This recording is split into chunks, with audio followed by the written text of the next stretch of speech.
Welcome back to Your Real Estate Voice with Barb Schlinker, the weekly radio show that informs and educates you on how to buy or sell real estate with Barb Schlinker, the owner of Your Home Sold, Guaranteed Realty.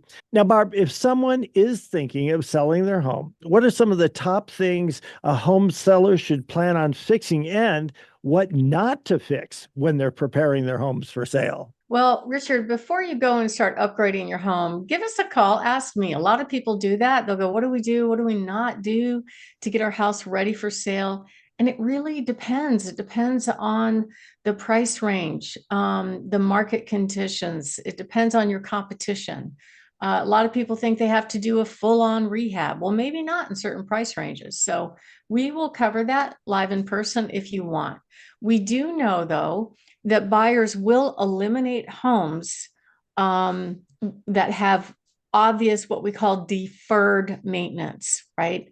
So if it's really obvious that the carpet is bad, or if it's really obvious that it needs paint, if you can see that in the pictures online, especially on the outside, there's going to be some buyers that are just going to pass it by and go, I don't really want to do any work, or I don't have the cash to do the work. Now, the one exception to that is if the home is priced what I call very realistically or aggressively. Like I just sold a home out east off of Hodgen Road, really nice rancher with a finished basement on 5 acres. But the seller's strategy was, hey, I don't want to do any repairs. I'm not doing that. I just assume sell it quickly as is and not have to deal with that. And so we priced it the right way. We actually got a contract right away, 100% as is, meaning in the contract, they put, we might do an inspection, but we're not going to ask you to fix anything. And that's exactly what happened. And we sold it for full price. So everybody was happy in that case. They got a really nice building on 5 acres that's going to need some work, but they have the resources to do it. And they were happy to get a home in that area at that price. But we know if you don't get the house prepared for sale, the buyers are going to make that decision on their phones, on their computers in less than a minute as to whether or not they're even going to be bothered to drive out and drive by your home or go see your home. If it doesn't look good online, pretty much they're not going to play unless it's priced really, really aggressively. So how do you really know what to fix or what not to fix? I did some research on this. It's kind of interesting. Like as an example, does a bathroom remodel increase value? In a way, it does, but in another way, it keeps it from being eliminated. So if you look at the average amount of return on investment that you'll get from a bathroom remodel, it's not 100%, it's not 150%, it's only 70%. However, if it wasn't remodeled, it could mean that a buyer's not even going to go look at it or not even going to make an offer on that home because they don't want to do the work either, if that makes sense. So over time, it's always best to try to keep your home somewhat updated as the years go by. And it could, in that case, it would just mean the home either did or didn't sell for top dollar or not selling at all.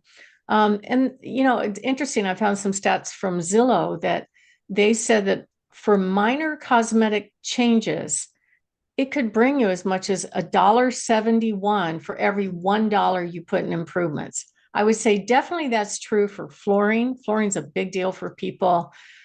Things like paint, only if the paint is non-neutral, like the red walls, the turquoise walls, the fuchsia walls, whatever.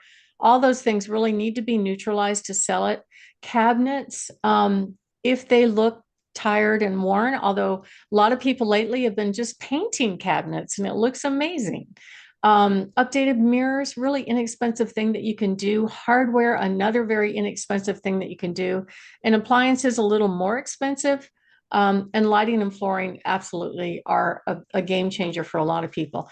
Just for flooring, from what I found on statistics, it says that you'll get 140% return on 47% return on your investment. However, I think it's actually more than that, because here's the thing. When a buyer goes and looks at a home, what they want is to look at the whole package, just like a car, and go, I love it, I'll take it. They want to move in, drop their stuff, get on with their lives, and not have to put any money into the home initially, maybe later down the road, but initially, they don't want to have to feel like I can't live in this home unless I have new carpet, right? So I think you're going to get more than that when it comes to flooring. And then also other cosmetics. You don't have to worry too much about things like normal wear and tear, a little bit of dings in the paint, not a big deal. Minor hardwood scratches on the floor, not a huge deal unless you can see really big traffic areas. Grandfathered building code issues. I see that an awful lot. Like the older homes don't have as many ground fault circuit interrupter circuits, those little electrical outlets that pop. Those weren't required to be everywhere like they are now, but that's not a problem. I wouldn't worry too much about that. I would just give the inspector something to whine about. And then you also don't have to worry about little minor switches. That's probably not a big thing right there. But if you see things like your outlets are mismatched, like your electrical outlets where you've got the beige inside and the white on the outside, it's better to have them all match if you can do that. Another thing that a lot of people ask me about are concrete cracks. Not a big deal. I mean, most builders will tell you that's the one guarantee you have in a house is concrete is going to crack. However, especially in this climate, if it's not a trip hazard, it's not a big deal. You could probably put a sealer on it. If you see a big raise, like a inch or two from one level to the next in concrete where it's a trip hazard, that actually could get tagged by an appraiser. The other thing is building code issues. They don't require, in most cases, for you to bring the home up to today's building code, even though the inspector is probably going to tag it. I actually had somebody just a few weeks ago, Richard, say that they wanted a new roof because it was 10 years old. It was 10 years and 2 months old, and they wanted a new roof because their insurance wouldn't cover it. But there's nothing wrong with the roof. And we're like, no, that's not going to work. So we had to spend the time and money to go get a couple of roofers out to say, there's nothing wrong with the roof. Go get new insurance. And that one's going through. It is good to fix things like new vanities, old light fixtures, tired flooring, appliances are a good thing to upgrade. People do care about those. Old kitchen counters, especially if they're broken. I've had some clients put a coating over the top of their counters, and that looks very nice in certain price ranges. I wouldn't do that in the high price range because a higher price range, they're expecting all the bells and whistles and Corinthian leather. And don't worry too much about minor paint flaws, but I do worry about neutralization of paint. Another thing that kind of actually is out of style, but it was really big in the early 2000s was faux paint. Everybody had faux paint everywhere. Do you remember seeing that, Richard? Everywhere. No, Yeah. no doubt about that. Sometimes these false cracks in the wall, everything. Yeah. Yeah. And, it was pretty at the time. And there are some applications of that are still pretty. So if it's just a powder room, don't worry too much about that. But if it's your entire great room, family room, you might want to neutralize it. That kind of example.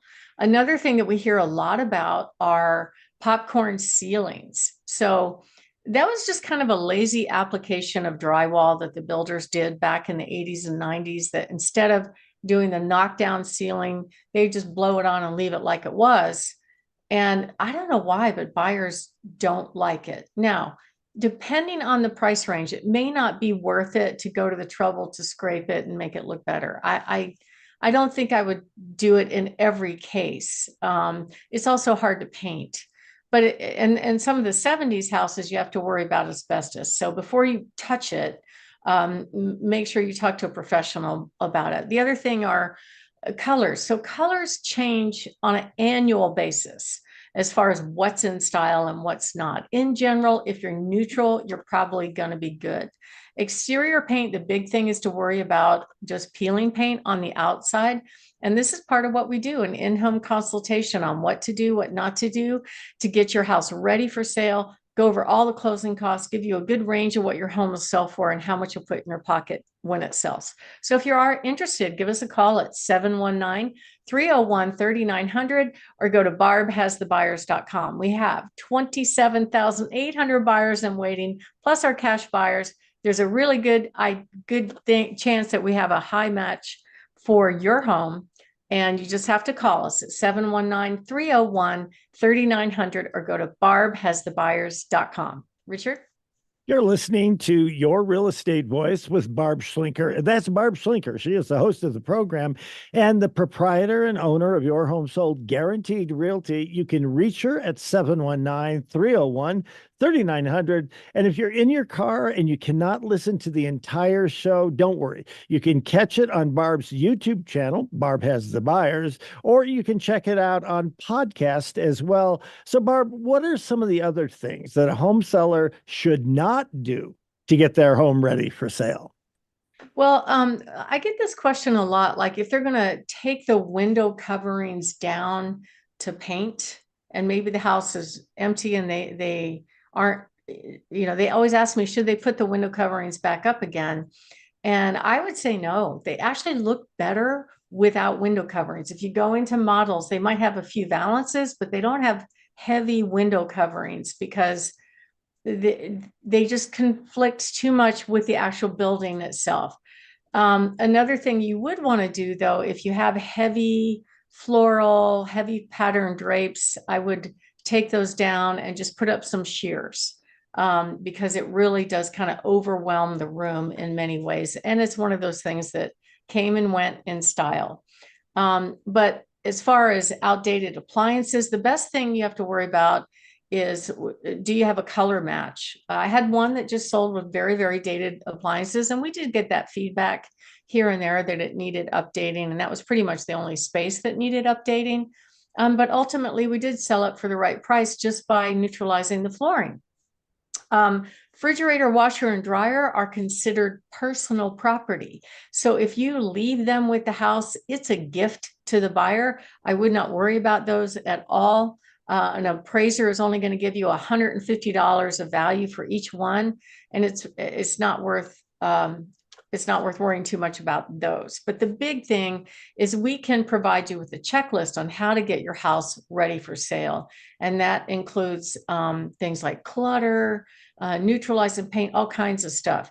The key is to make sure you tackle the project getting ready for sale one room at a time. It's very easy to get distracted and go from one room to the next, and then really nothing gets done and it becomes very overwhelming. Box away any unused clothes, get everything off the floor in the master closet. It makes it look bigger. And kitchens and baths, focus on those, everything off the counter, rugs off the floor for photos. Even consider renting a storage space so that you can put things that you want to keep, but you don't want to leave them out for showing. And the rooms that you have to focus on are curb appeal, number one, because they are going to drive by. And if they don't like the outside, you can't get them in the door. Flooring, number two, neutralize paint, clean, clean, clean, declutter, and we can help you do that. Our team will help you get your home photo ready by giving you tips on what to do and what not to do to get it ready for sale. And we include staging consults and support for photo day, even photo edits to make it show really well. So if you are interested in moving, give us a call at 719-301-3900 or go to barbhasthebuyers.com. Richard?